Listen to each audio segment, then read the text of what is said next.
from Councillor Murphy and Deputy Warden Calvin D'Entremont and the Warden Aldrich D'Entremont. So I guess I've been unofficially nominated to be the chair tonight. Thanks, Ellen. So we'll have an approval of the agenda. Anybody got any additions? Second. All in favor, signify by saying aye. Aye. Motion carried. Any conflicts of interest declarations?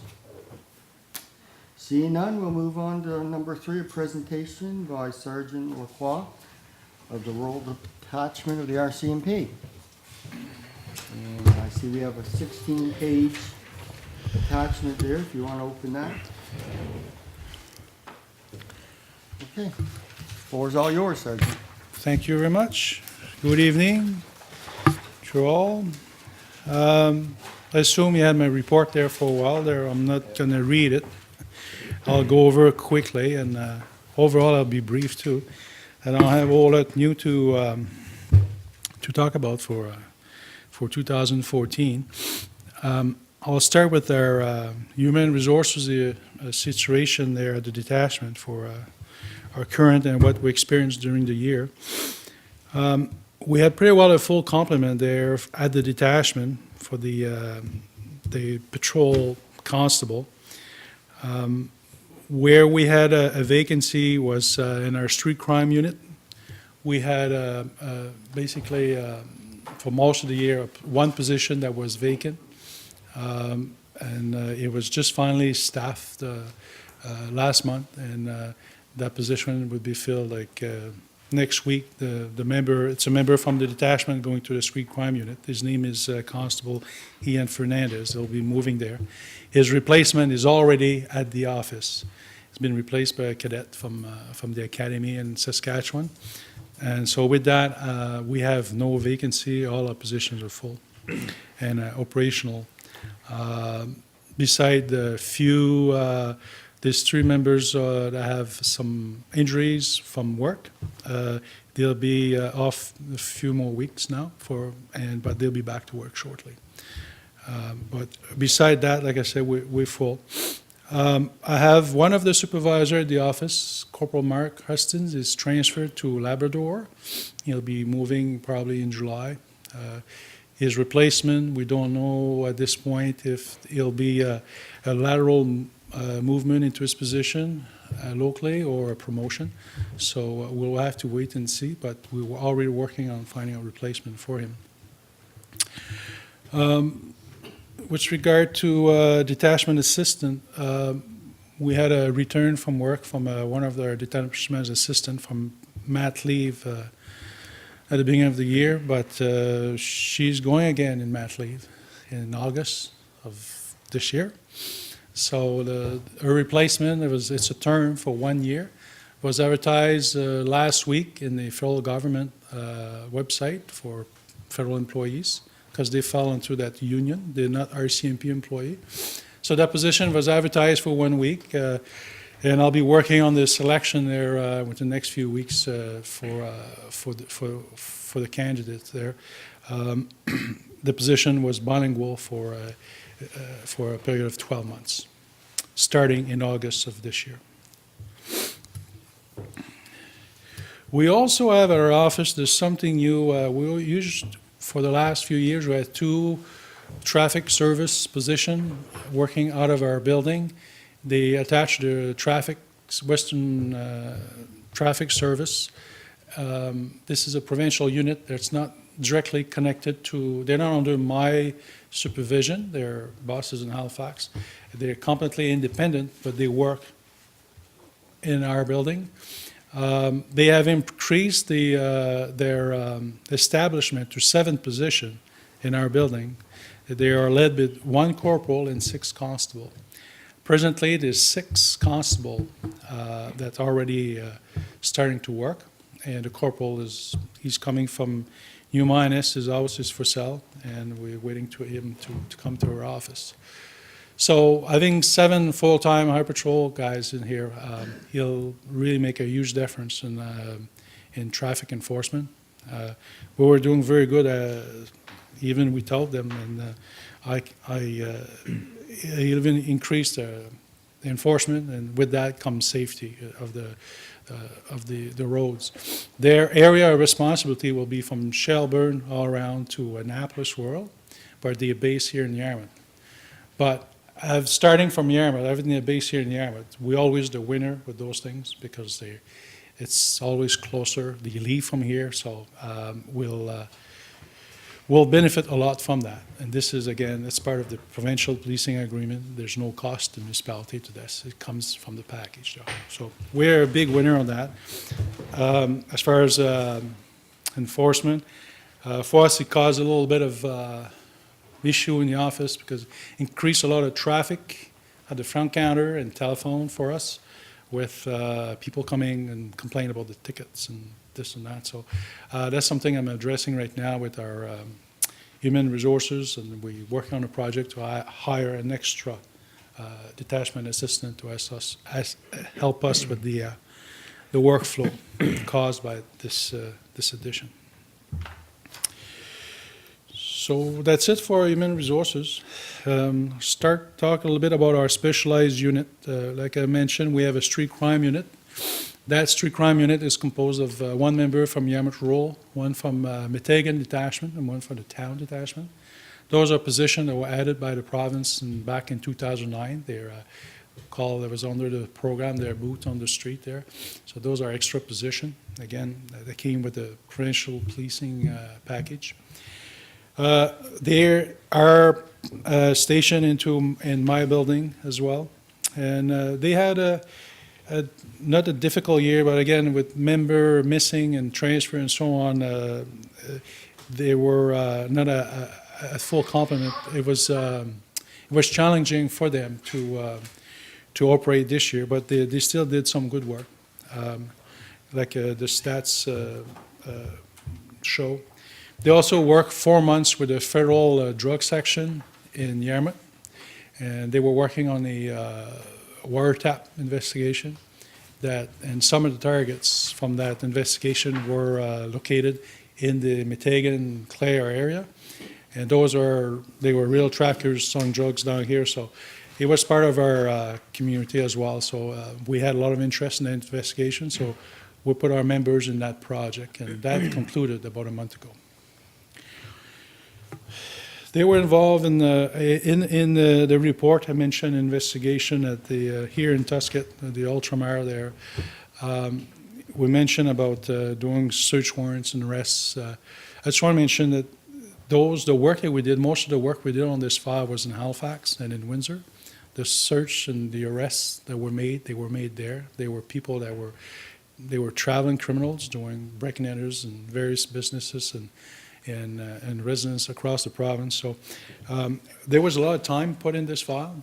We had time to do it at the time. They were not busy with other projects, so we invested a lot of time in that. But just to show you that sometimes it's not only local stuff.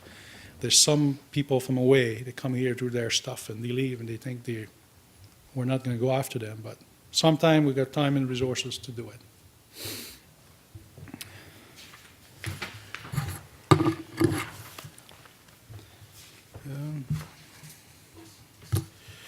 Another extra position that we have at our office is our school safety resource officer.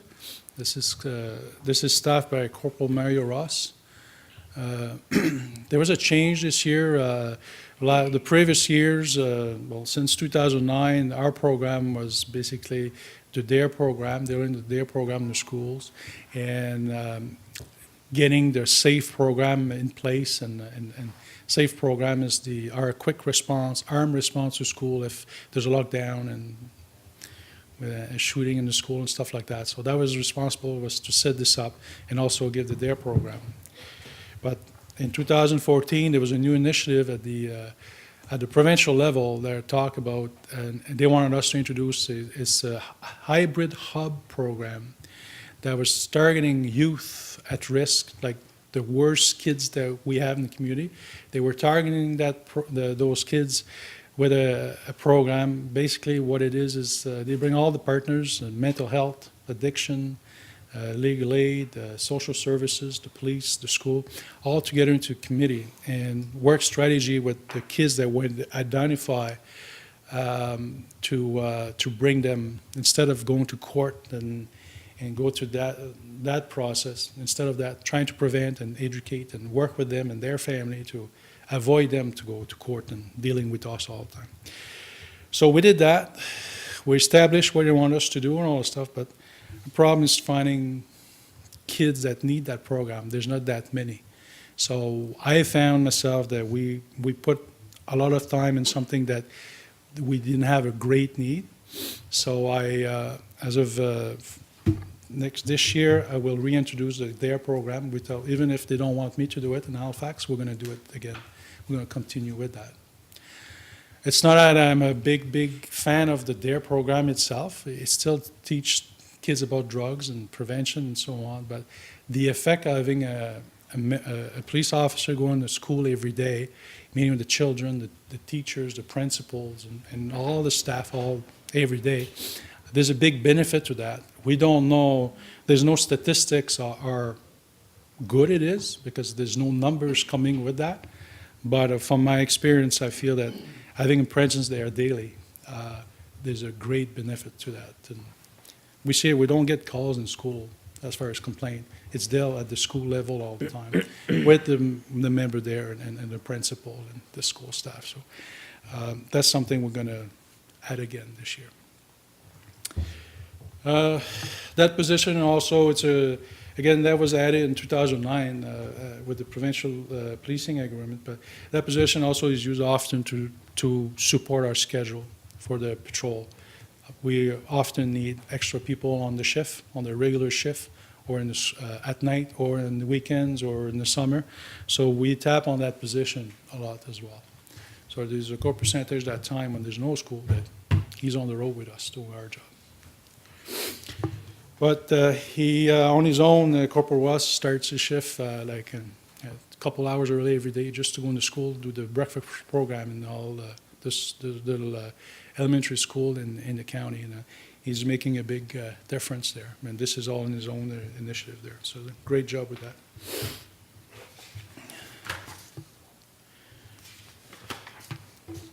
A little bit about our priorities for 2014 was there were only a few.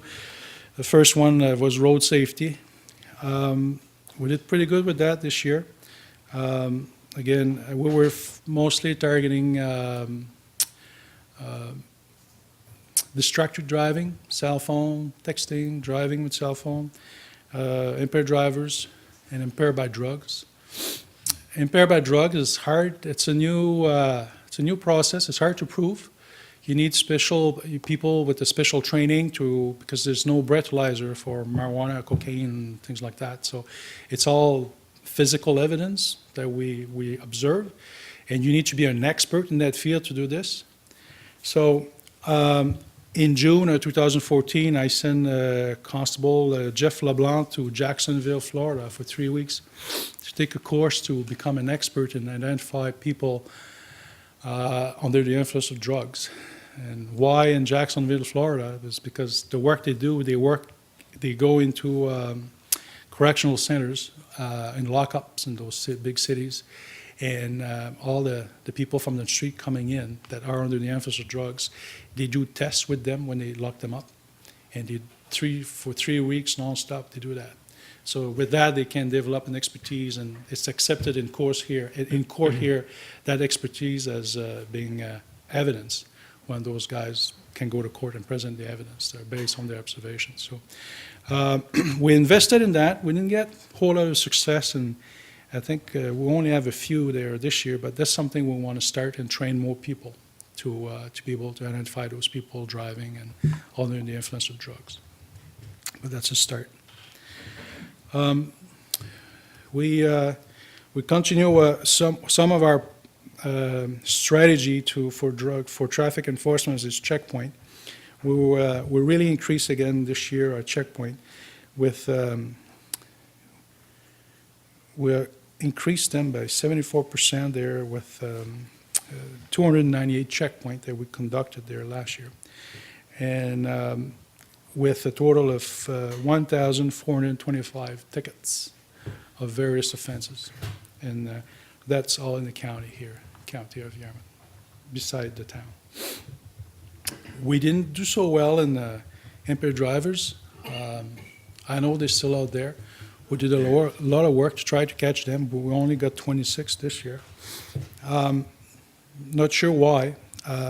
One of the issue we have is all the checkpoint we do. A lot of when kids see us, they start texting, tell their buddies where we are, and within a minute, the whole county knows where we're doing our checkpoint. So that could be one of our problem there. So I'm going to try to work around that, but it's I think it's something we have to live with for the future. We had a project with the reserve where, again, we had a summer student this year that was paid by the reserve to work with us. That student was working with us 1 day a week on patrol, and the rest of the time he was doing community program on the reserve. And for youth and senior, we work with the senior program as well. Our senior safety, that was another priority.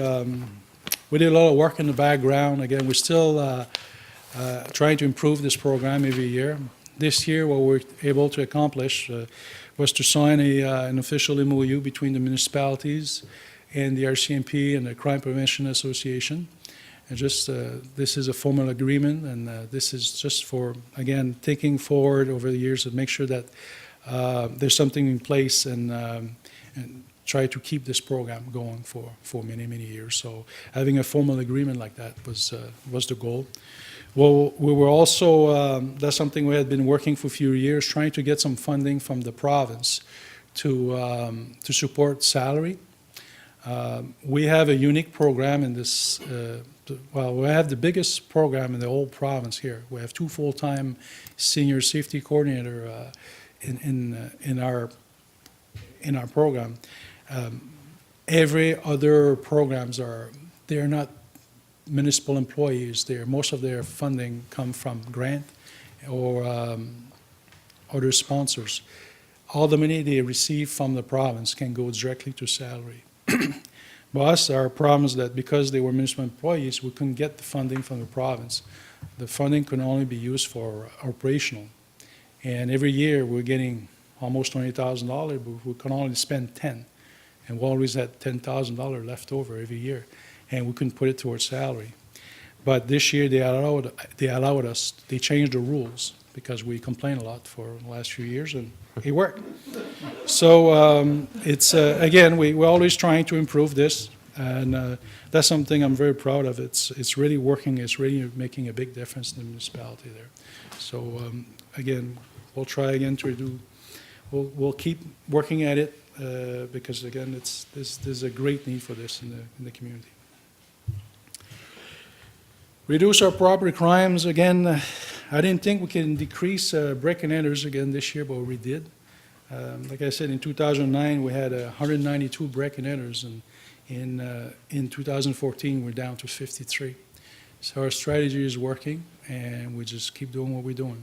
Checkpoint and check of prolific offender at their home. That's what we do. Every day we have a list of people that we go visit. And I mentioned before, this is legalized harassment, but it's working. If you caught doing property crimes, we're going to come to your house every day. See if you have a curfew, you're in conditions, just to make sure that you abide by those conditions. And if you breach them, we charge you. There's zero tolerance for any breach. So if you're supposed to be home at 6 p.m. and you're not there, we take them back to court, and we just keep harassing them. And it's really working. Like, we're down to 53 there. So that's what we do, and it's really working. So again, we're not changing it. It's working. So we're going to keep doing that. I won't. With regard to a statistic, I'm just going to speak in general about them.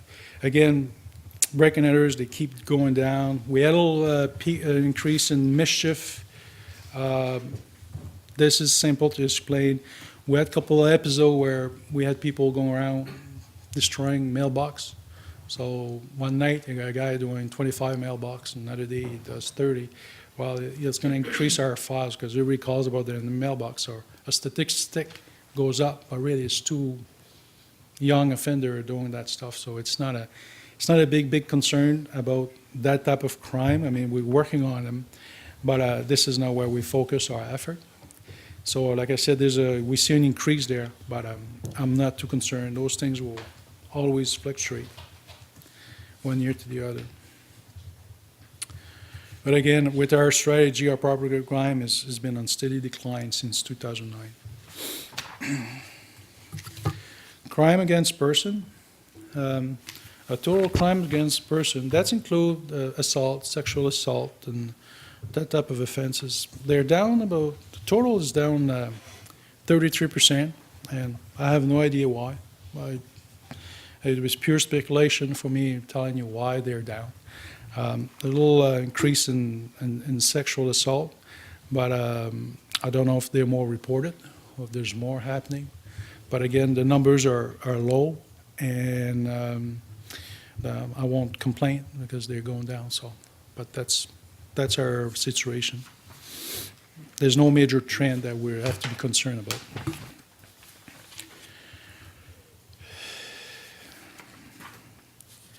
And I'll just finish with the last page, on page 15 there.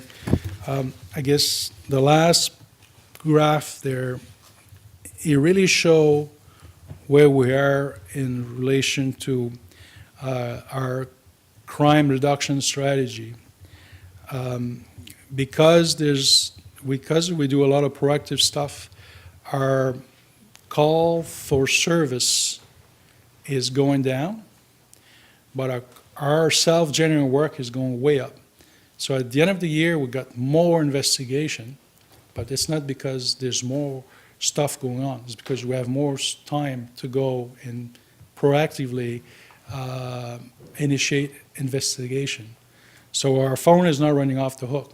But we got more time to go after the people and do proactive, active stuff. So again, the strategy is working, and there's no trend that I'm concerned on at this point with 2014. And right now, we're not concerned about any new trend, crime trend, or anything like that. So that's it for my report. Do you have any question, concern, idea, suggestion?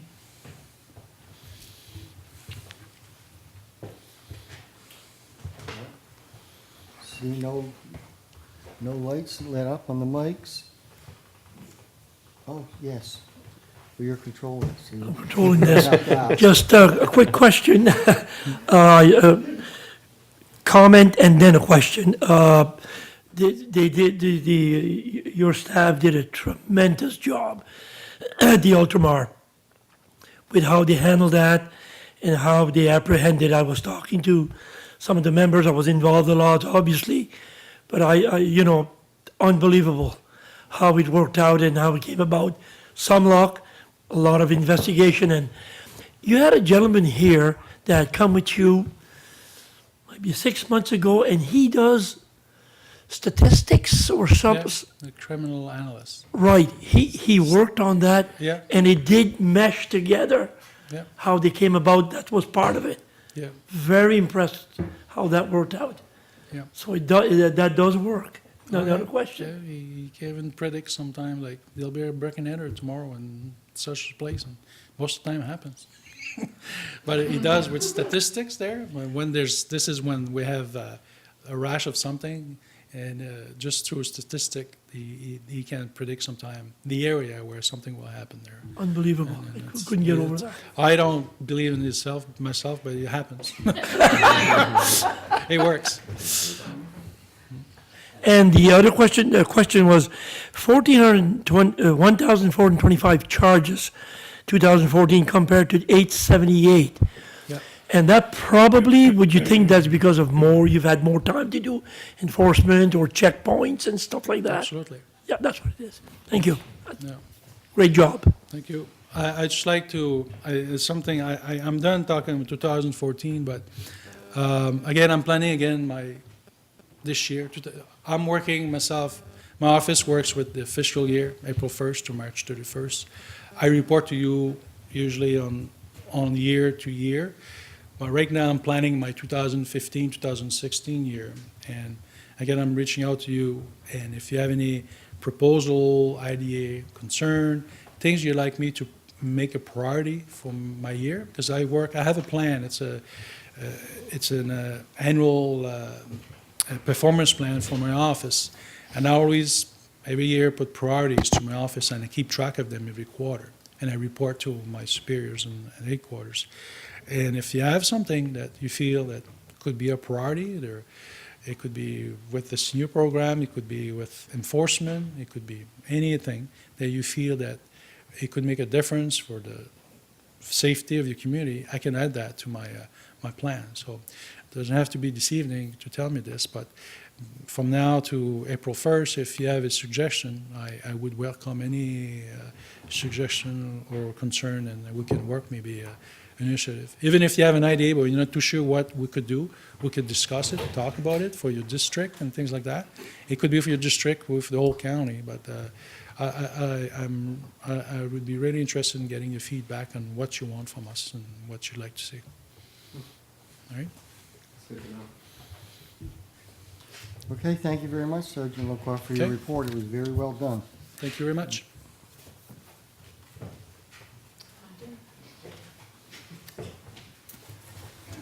Okay, it's not on the agenda, Peggy, but I guess we'll let you speak. Are you still going to listen to me? Yeah, Is we're that what you're listening. going to say? All right. I guess I come with Michel. The senior safety program has just finished. I think I've circulated my report.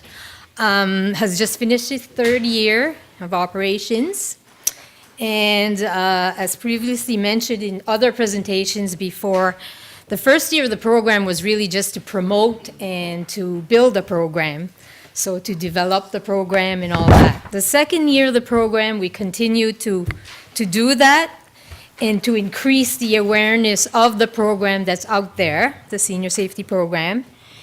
And with the new clients and existing clients being offered services on a daily basis or on a monthly basis, weekly basis, whatever needed. The referrals were mainly, this year we've had an increase, not in clients, but an increase in serious cases that the RCMP were involved. The financial abuse, the theft against seniors, they're showing more because I don't know if it's the reason is because we're out there and we hear about it more probably. But we've dealt with a lot of issues this year with seniors that were of criminal. So us being with the RCMP located where we are, it really helped out because we can talk to the members, talk to Michel, talk to whoever, and they know that we're there now, so they're coming more to us to get services from us because we can go in the community.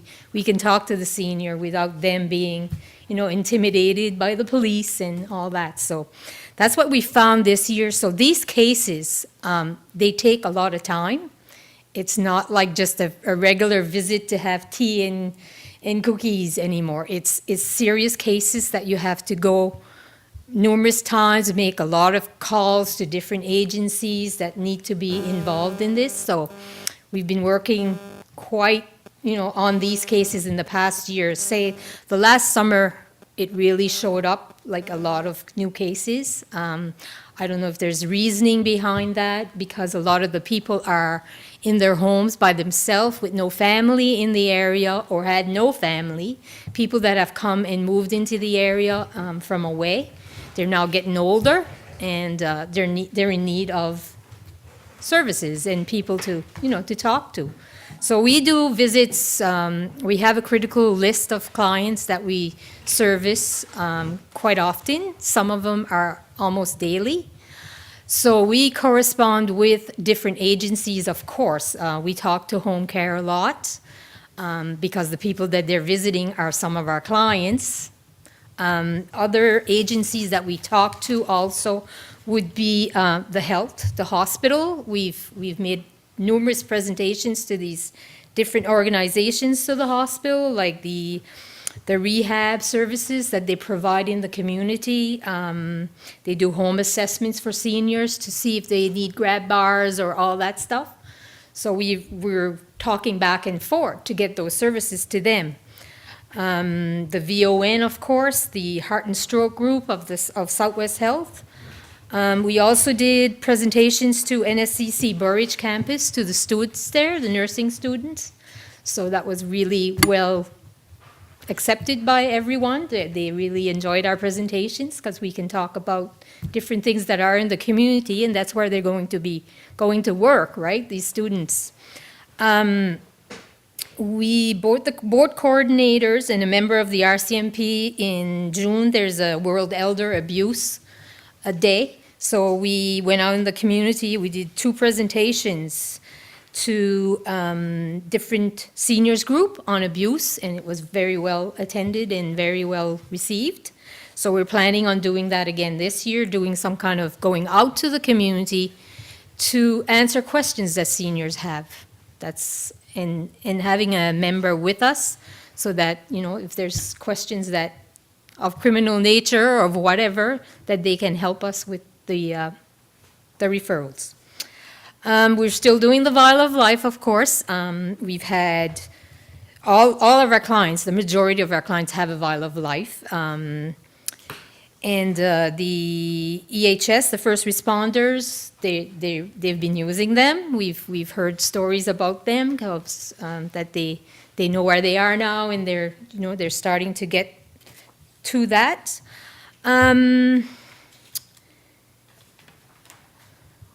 We continue to provide assistance to seniors with the filling of forms.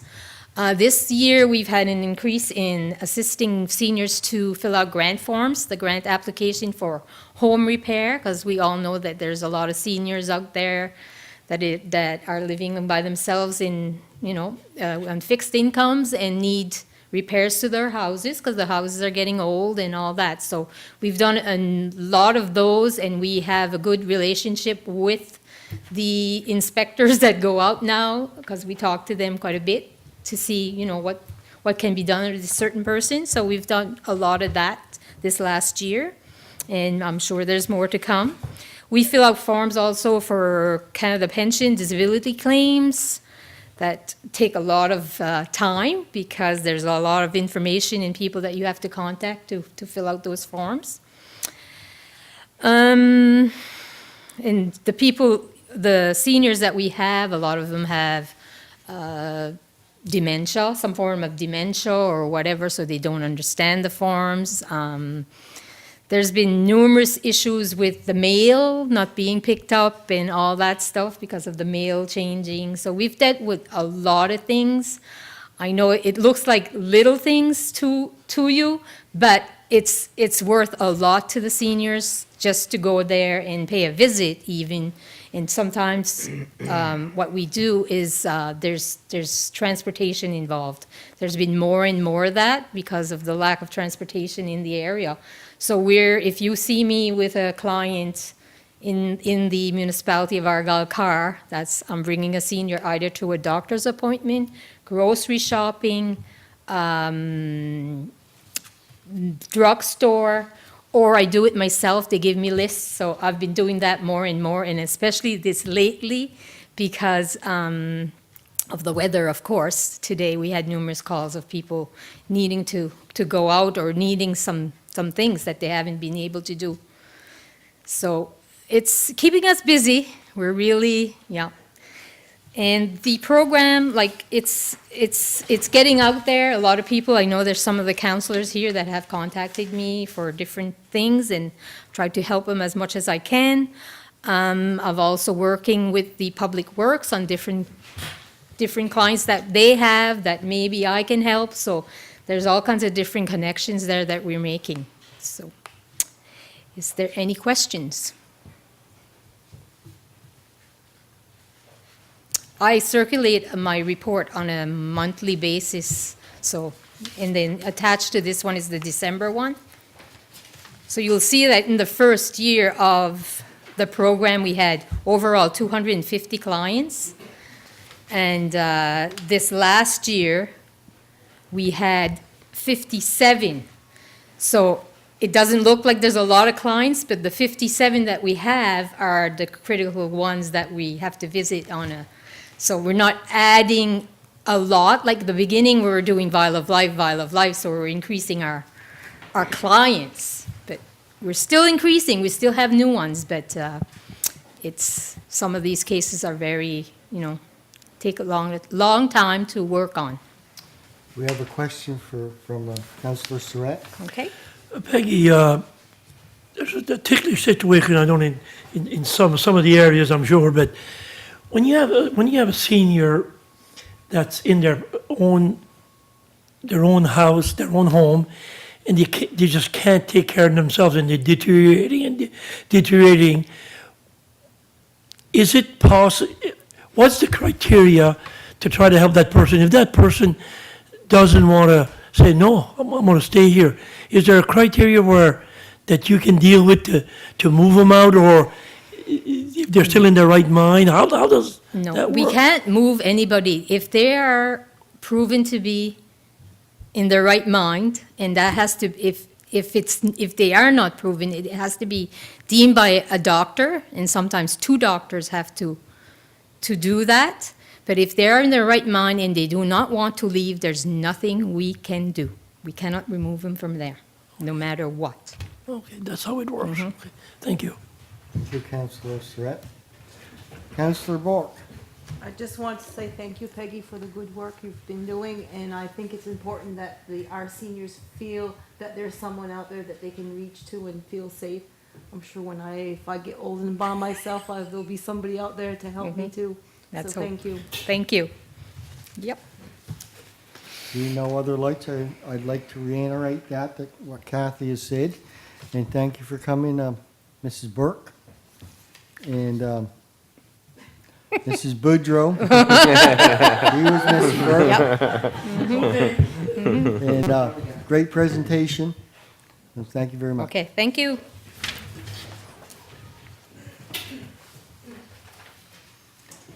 Okay, we'll move on to number 4, adoption of the minutes, regular council meetings for January 13th.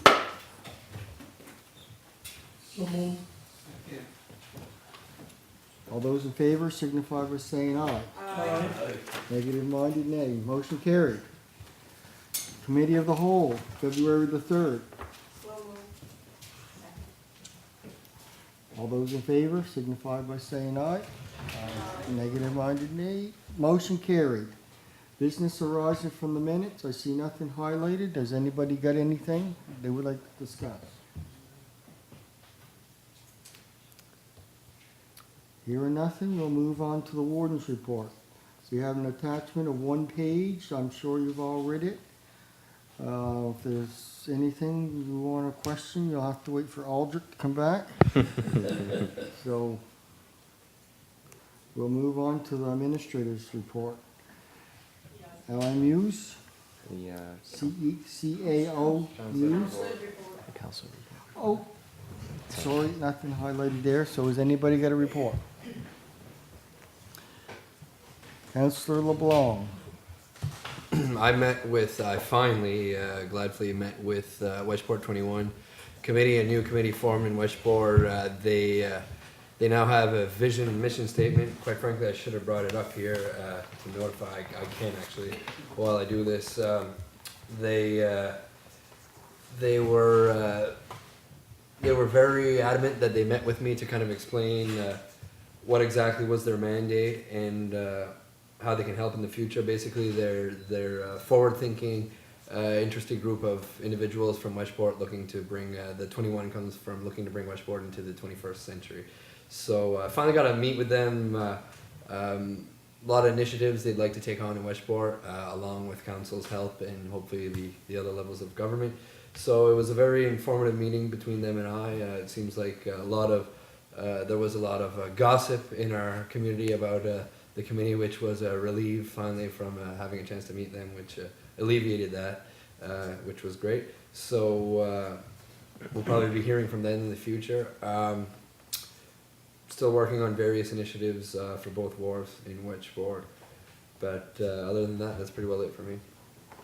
Thank you, Councillor LeBlanc. Councillor Albright.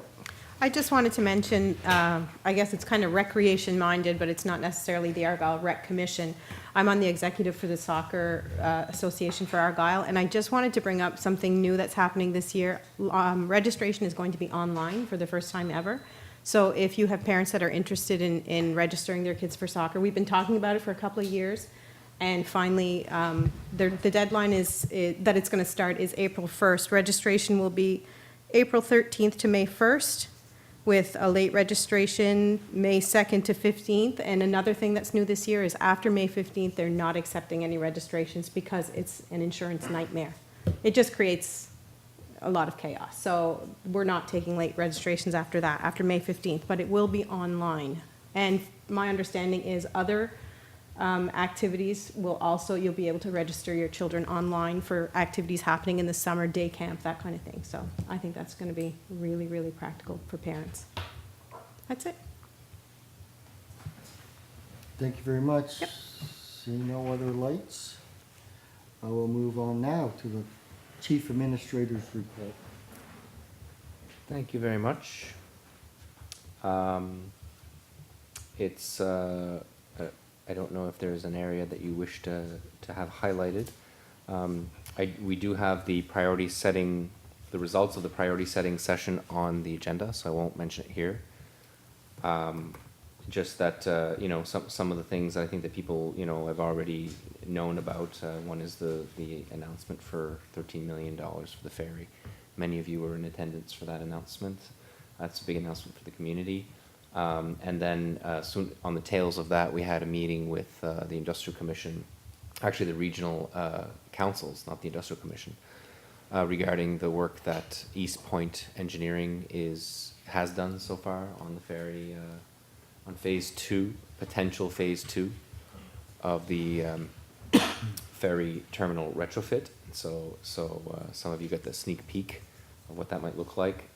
We attended an aquaculture conference in January, being myself and Charlene, our community development officer. It was very informative, and there was a certain level of pride associated with going there and seeing, you know, Sherman, D'Entremont, and Nolan Dayon, you know, engaged in what is you know, an active provincial aquaculture group, and we learned a lot about aquaculture and the demand for this type of for this food, and how it's done and how it's changing all the time, and some of the myths around aquaculture, the fears around it, and some of the legitimate concerns that communities should be thinking about. So it was really good.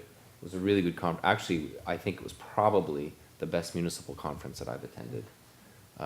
It was not a municipal conference, but I guess it was a conference in my capacity as an administrator. It was very, very informative. And so I suspect it's because we didn't know a heck of a lot going in, so we were like sponges coming out of it, right? So it was really good. So the REN is doing strategic planning work that continues. It's ongoing.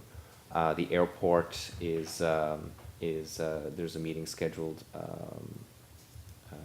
on the 25th of February, and this is for the political body of the commission to develop mission, vision, and objectives. And since at one of their more recent meetings, the political group that was the board and continues to be the board created a subcommittee of its council, of its board, consisting of the CAOs, and that will act as the management committee. Will work closely with the manager. So the day-to-day operational things won't go to councillors, they'll go to the CAOs. So that will, I think, it will focus the political body on policy and strategy and what you'd like to do with the airport now and into the future. So we felt that was important to segregate those two, and so that has happened. So our next meeting is actually tomorrow. We've been in contact with Mike Fields on a almost daily basis on a variety of matters, so it seems to be working quite well. Yasta continues with their branding for Extreme Group.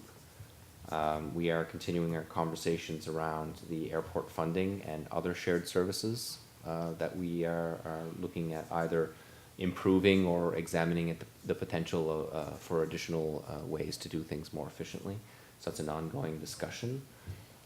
We've been focused on, okay, let's figure out what we're doing now and let's see if we can do that better, as opposed to adding other layers of complexity to what we already do, which is share a lot. So rather than tack on more and stretch ourselves thinner, let's fix what we got, because we got some things that we need to fix. Medical clinics, Dr. Cheryl Dayon is accepting more patients this Saturday. She's taking on another 500, and which is great news, and that seems to be going quite well. The Dennis Point sewer extension has been completed for quite some time. Final funding should come in the next 30 days from ACOA, and then we'll be billing the users. Tax sale was today. We had 22 properties. We ended up, actually 21 properties. We ended up selling or receiving a bid on all but 9 of them. So I would consider it a very successful tax sale day. It was certainly the most organized and the tightest list of properties that we've had since I've been here. Not even a question. So we continue to improve that list, and sometimes it's just a matter of communicating with PVSC or in other circumstances where we have issues. So it's you know, I don't know what's going on with this thing. so anyway, so the community development officer has her report established, so she's working on some opportunities, some of which you'll recognize as part of the priority setting. And I could go on and on, you know that. And so I'll stop there and ask if there are any questions or comments on any of the reports. I would say that Vaughn, as you all know, had a pretty serious operation. He was doing extremely well. I think he had a little bit of a setback, probably tried to do a little bit too much, if I know him. That's exactly what happens. And so a little bit of a setback, but he's doing very, very well. And so our treatment plant in West Pubnico is experiencing some issues because of the cold. So it's difficult to put the sludge in the geotube bags when it's this cold. So we've had some challenges, and we've done some pretty creative things, but certainly we can't. We have to address issues before they get too bad. It's being managed, but we obviously, you know, if we have to pump some of the tanks, then that's what we have to do. There's no choice. So anyway, so that's the extent of the report, unless there were questions or comments. I see no lights, I'll speak. I have a question. I should have known this answer, but I didn't.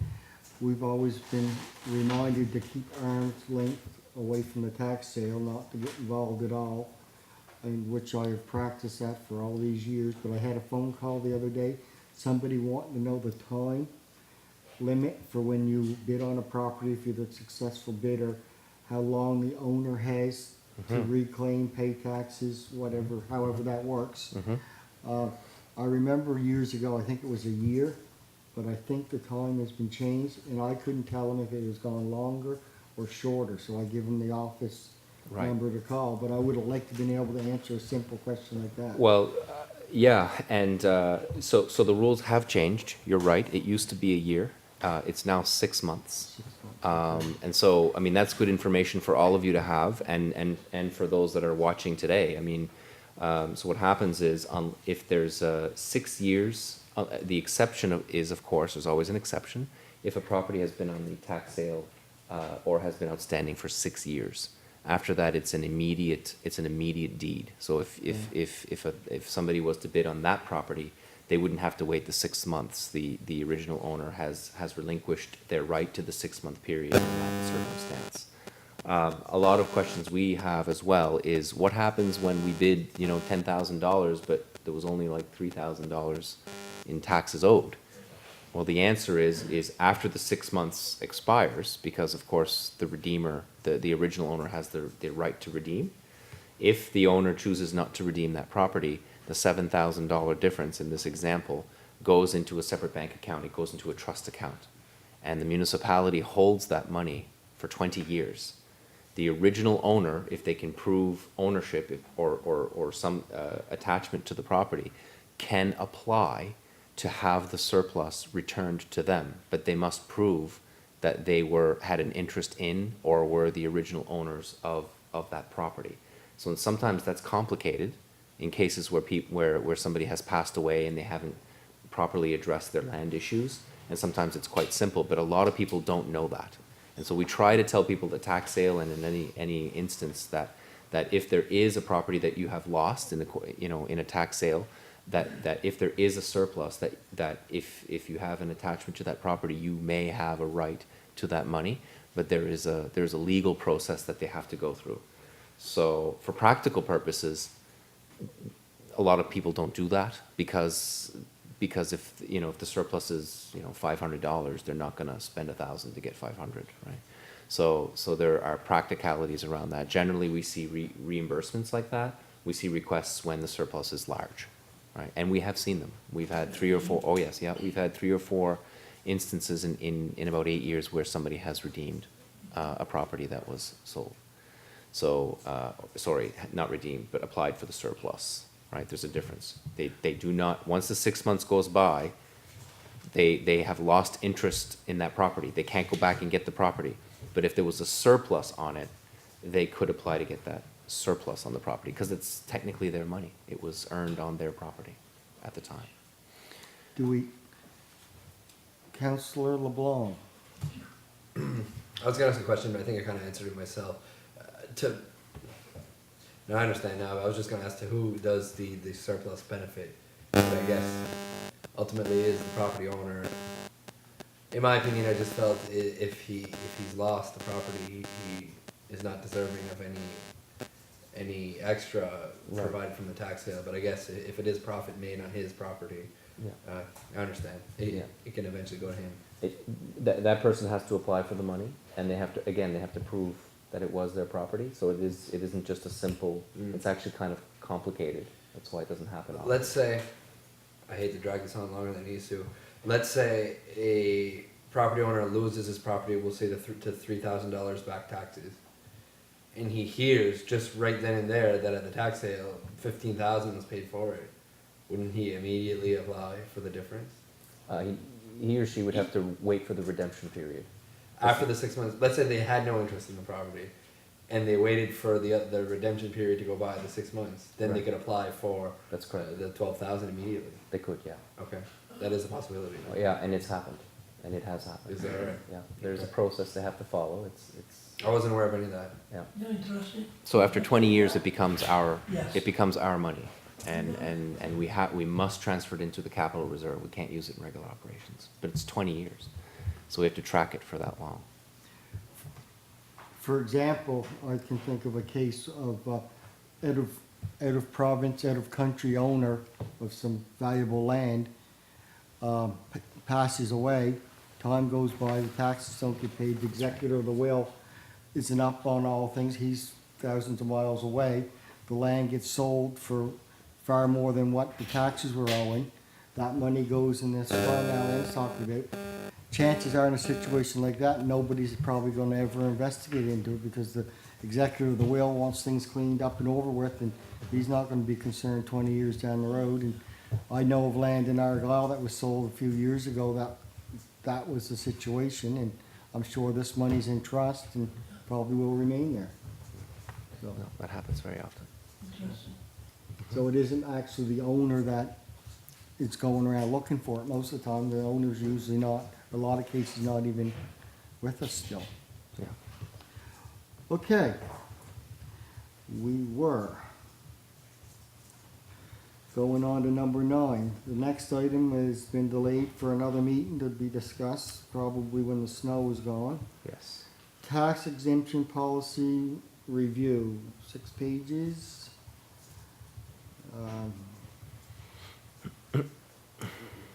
Ellen, would you like to speak on this? Request for decision is attached. I polled council asking them question? This is the A and B. Yes, Yeah. that's correct. So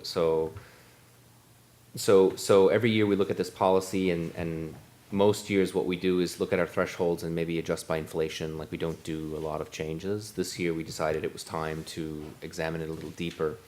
The policy itself hadn't been changed since 2002, but the thresholds had. So what we're proposing, there is a revised low income tax exemption policy for your review. The wording was taken from the more recent AMA model policy. So they engage solicitors to make sure that the language is good, and they offer a lot more definitions in the policy. It's a lot more comprehensive. But the intention is very much the same as the old policy. It just defines things a little bit better. It also, the bigger change was the definition of an owner. So we have hidden situations here where the owner, particularly for seniors, there are times where they do not qualify for some of the low-income grants because their name isn't on the deed. They're not actually the owner of the property. This policy does not penalize someone for not being the owner. So we have had a couple of situations where this is exactly what happens. It's a low-income situation, so they don't necessarily have the resources to change the name on property, but it was passed down from a parent or something like that. So the owner is either the person assessed, person holds title, person having the care or control through adverse possession, or with a life interest in the property. So it does expand that definition, but it does restrict it to principal residence. So this is not, you got a cottage, it doesn't qualify, okay? Which makes sense. So the exemption that is attached in the policy is identical to the one that was in last year's.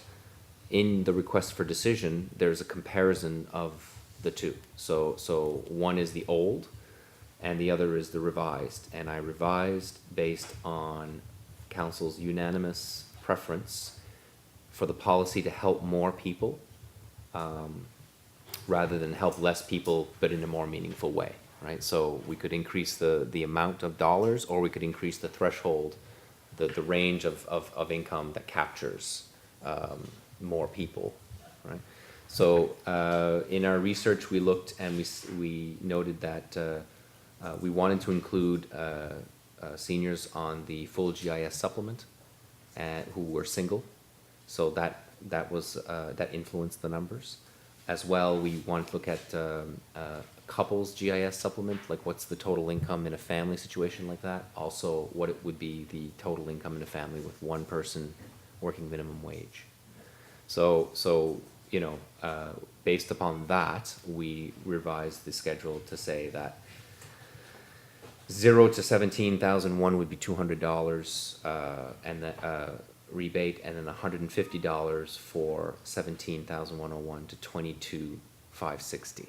So that is up from 18,5. And so also with the old, there was a $100 exemption on the bottom, between 17.5 and 18.5 was $100. We've eliminated that option. We've just said 200 and 150, so made it a little bit simpler. So your choices are to be okay with that new threshold, suggest a different threshold for us to reconsider. At the very least, we'd like to present this policy as notice of motion, as a notice, sorry, not a notice of motion, as a 7-day notice for council to consider it for approval at the next meeting. So at the very least, we'd like to do that. If we could get some direction around the thresholds as well, that would be helpful, because then we could provide you with a final copy at the next meeting. Councillor Muse. How is, as far as budget, is this are you going to have to increase your budget on that? Because, I mean, excuse me, you're helping more people, but, well, yeah, you're still giving the 200 and 150. Right. So more people are going to, how do you calculate a budget for that? How do you know? We don't. You don't, because, Because it's based on an application, yes, right? So even if people are in that threshold, they have to apply. that's right. And a lot of people probably, either because they don't know or they're not aware that they can. Right. We know who apply, if you have applied ever in your life, you receive one of these in the mail. Okay. Because we keep track. But if you're new and you've never qualified for this, there's no way for us to know that somebody qualifies. They have to tell Right. us. Yeah, So that's the challenge, right? So you could do a straight up calculation and say, well, you got 20% more income, therefore you might spend 20% more. It But it's a guess. Is it kind of the norm that you use your budget pretty much fully on this, like on a yearly basis? Yes, but, the benefit we have is that we haven't changed the thresholds that considerably. We did in 1 year, and it went from like 9,800 to 12,000. We expected it to go to 18 in Okay. that year, if I recall correctly. I think that it could very much go to 18 this year. It's been traditionally in the 12,000 mark. Okay, Yeah. good. So you don't need a motion on this then, tonight? The threshold. If you could make a motion on the threshold, if you felt the threshold was appropriate, Yes. that would instruct us to incorporate that into the policy that you've just Yeah. been Yeah, presented. because I, at least this way, I think we're covering people who are working with the minimum wage based on a 40-hour, and I think that's very good. I think that threshold is at a good level for sure. That's my opinion anyway.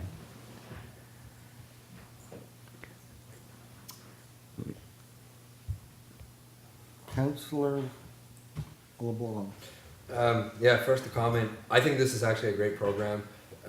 Personally, I respect your questions about the budget. It's always, at the end of the day, it's always the big question. But there are sillier things that come off the budget. The people that apply for these forms chances are people who need it. I mean, municipal taxes are not necessarily easy for everyone to pay. So, I mean, someone who's making less than 17,000 in a year, I'm sure is having a tough time of it. So the $100 off,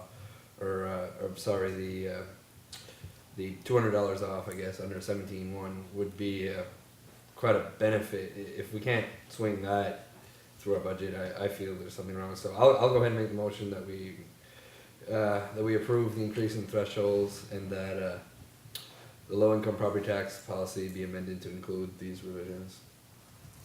We have a seconder. I'll second that. All hearing the motion. All in favor signify by saying aye. Aye. All those against, nay. Motion carried. Okay. So based on that, Mr. Chair, we will make the amendment to the policy that's included Yes. and consider that your notice. The only change is obviously going to be that. And so next meeting we'll approve the policy. I really enjoy these changes. I think this will help a bunch of people. We hope so. Okay, we'll move on to the revised list of tax exempt organizations and properties. This is for information, I assume, or is there some discussion on this? It is to be approved by motion. It is to be approved by motion. I have a question, and I'm sure there's a legitimate answer. A funeral home. Why is a funeral home exempt? West Pimlico Funeral Service. I always assume that Sweeney's and whoever, their businesses that, It might actually be the ownership. That's a good question. I'm not sure. I'm looking, because I know that Wedgeport also has a funeral service or a funeral home in Wedgeport, and I don't see that listed. Therefore, not knowing the answer, I'd have to check, but it has been there for some time. It must be how it's owned, and it's quite possible that the parish owns it as part of right? And so that would be my best guess. Right now, I don't have an answer. Is it some, It's not a private organization. but it must generate profit for somebody. Like, I mean, Doesn't make that much profit. It's clearly a nonprofit organization. Okay. And so Obviously, if it's listed here, although I can't confirm that, I don't know that for a fact. I'm on the board and I'm not a, I don't know, I know it's a nonprofit organization. It's not it's not private. Well, that answers the question, isn't it? yep. You need to move that we approve this? Councillor Muse, I think it was answered, when you mentioned the Westport one. Westport is actually a Huskisson's That's funeral correct. home. That's It's just a correct. branch of Yeah. the Huskissons, that's all that is. Yeah. And that's what I was gonna say, I think the Pubnico is a non-profit one. Anyway, my question was really answered. so I guess it's been answered if it's part of the parish, part of the church that own it or what, that would make sense. And it may not be owned by the church, but that doesn't necessarily mean it wouldn't qualify. If it's a nonprofit organization on the list, it could qualify. So this was obviously approved in the past, and that we're carrying forward into now, and I don't have any information to suggest that there's been any change in ownership. You need a motion to accept the list. I do, yeah. I will move, Go ahead. I'll move to accept the list of tax-exempt organizations as listed. Having a mover and a seconder, all those in favor signify by saying aye. Aye. Negative minded nay, motion carried. The next item is 9D, council priorities draft, 1 page. Ellen, would you like to speak on this? Yep, yes, sir. I'm just pulling it up now. So this was a bit of a late addition. It's basically a summary of our conversations, we hope, and a draft of how staff has responded to your priorities. I don't think you need to make a motion on this today. So this is for information. You can accept this, but this is a draft document that suggests who the team leads are on each priority, who the team members are, the approximate budget if we know it or if we have an idea, and the deliverables on each priority. So what I would like for council to do is at least go through this, maybe not make a motion on it today, and just if you had any questions or concerns, again, this was a late add-on. We knew we had a little bit of room on the agenda, so we added it in to make sure that you'd have something to look at. You know, this is step one of how we feel like we're going to approach this. So you'll see recreation infrastructure, aquaculture development, improvement of community infrastructure halls, Eelbrook Fire Hall, and improvement of cell phones and internet services were the priorities we heard.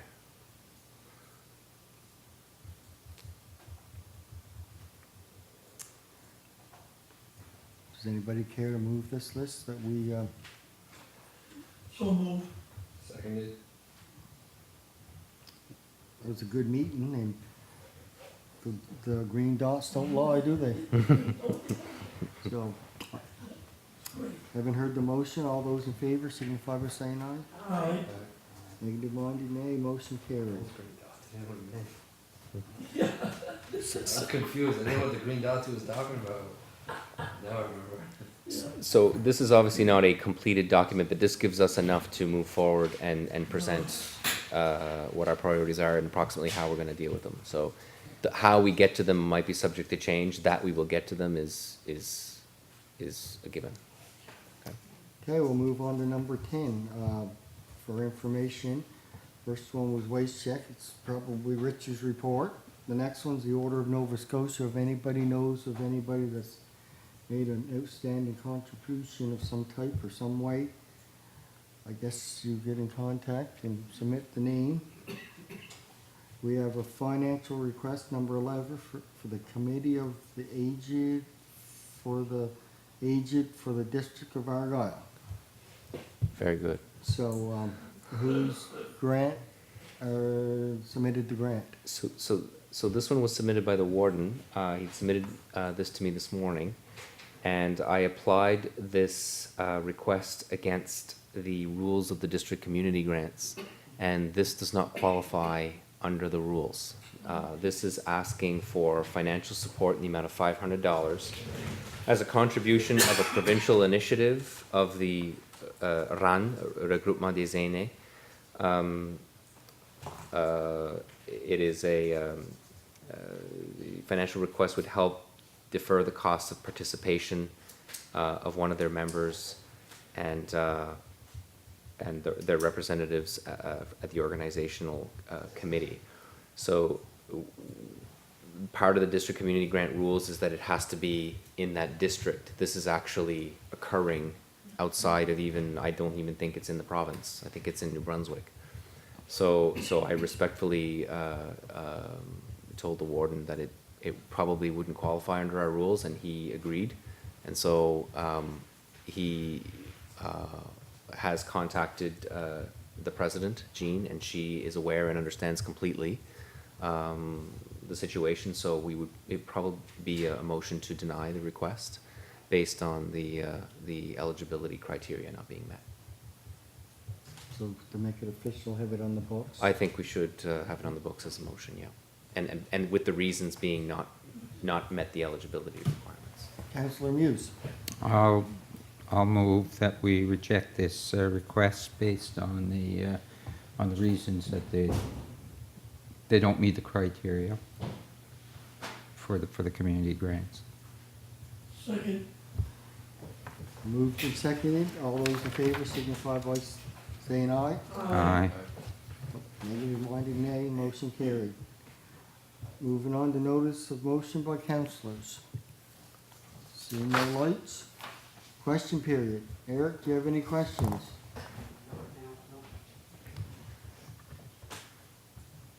Move to adjourn. Thank you. Meeting's over. Sorry to see you.